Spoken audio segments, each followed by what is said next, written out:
السلام عليكم ورحمة الله تعالى وبركاته. أهلا وسهلا بحضراتكم متابعي الكرام في كل مكان في بلادنا الجميلة.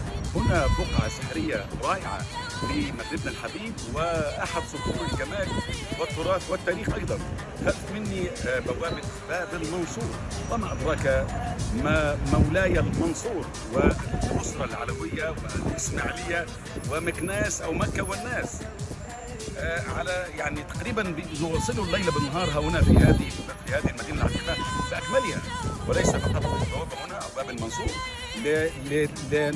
لوضع المكناس على الخريطه السياحيه وتاخذ مكانها الطبيعي. انا ارى ان مكناس بالفعل محتاجه الى مزيد من الاجتهاد، مزيد من الاهتمام، لاني لما اشوف هذا التاريخ القديم والتاريخ لهذه المدينه ولا توضع في مكانها الطبيعي ولا تاخذ حقها الطبيعي في السياحه، خاصه الباحثين عن التاريخ العميق والبعيد للدوله المغربيه.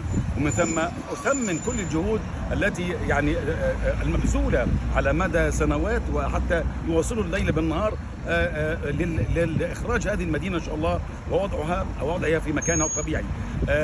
تعالوا زوروا مكناس، تعالوا تشبعوا وتعرفوا على مزيد من تاريخ هذه المدينه وما تحويه من جماليات عده. فاهلا وسهلا بحضراتكم.